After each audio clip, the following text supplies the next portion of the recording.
Shalom, salam sejahtera. Renungan malam seiman ditulis oleh Dr. Kathleen Wijaya Kuntaraf dan Pendeta Dr. Jonathan Kuntaraf.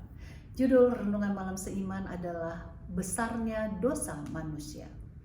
Dari telapak kaki sampai kepala tidak ada yang sehat. Bengkak dan bilur dan luka baru, tidak dipijit dan tidak dibalut, dan tidak ditaruh minyak. Yesaya 1 ayat 6. Sering kita perlu diingatkan akan keadaan kita sebagai manusia yang penuh dengan dosa, karena banyak yang merasa kita sudah cukup baik. Saya tidak pernah melakukan dosa besar. Benarkah demikian? Bagaimanakah sampai kita berhutang begitu banyak sehingga tidak mungkin kita dapat membayarnya kembali? Bagaimana kita sampai dapat melakukan dosa yang begitu banyak? Yang pertama, dosa yang kita sendiri telah buat.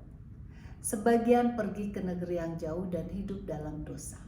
Yang kedua, sebagian tinggal di rumah Bapa, namun mempunyai kesombongan dan sikap yang suka menyalahkan orang lain. Kita bisa hilang di rumah kita sendiri. Yang ketiga, pikirkan penghamburan yang kita buat yang seharusnya uang itu dapat digunakan untuk mengurangi penderitaan orang lain. Berapa banyak yang tidak peroleh keselamatan karena kita tidak buat apa-apa untuk menyelamatkan mereka.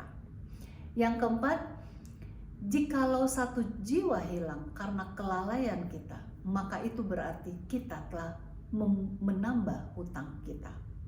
Yang kelima, dosa telah menyebabkan kematian anak Allah. Dengan demikian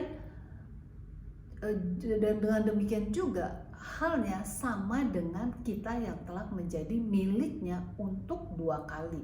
Karena Ia menciptakan kita, Ia menebus kita. Yang keenam, bagaimanapun kita berusaha untuk hidup yang benar, kita akan tetap gagal karena kecenderungan kita untuk berbuat dosa. Bayangkan usaha manusia untuk keselamatannya. Hamba itu jatuh tersungkur di hadapannya. Sabarlah dengan hambaku ini, aku akan membayar hutangku semuanya. Sebagaimana tertulis dalam Matius 18 ayat 26. Hamba ini tidak tahu berapa besar hutangnya. Kata-katanya itu berarti, berikanlah kepadaku kehidupan sebanyak 1.715.850 tahun lagi agar aku dapat membayar semua hutangku. Sungguh suatu kebodohan. Namun, berapa sering kita mau membayar Allah kembali? Satu pekerjaan yang tidak mungkin. Sebab itu kita dibenarkan hanya oleh anugerahnya melalui iman. Pengampunannya, apakah Anda merindukan pengampunannya agar bebas dari perasaan bersalah? Tangannya yang penuh kasih siap menerima kita, dan kita dapat menerimanya dengan gratis. Namun pengampunan itu tidak gratis bagi Yesus.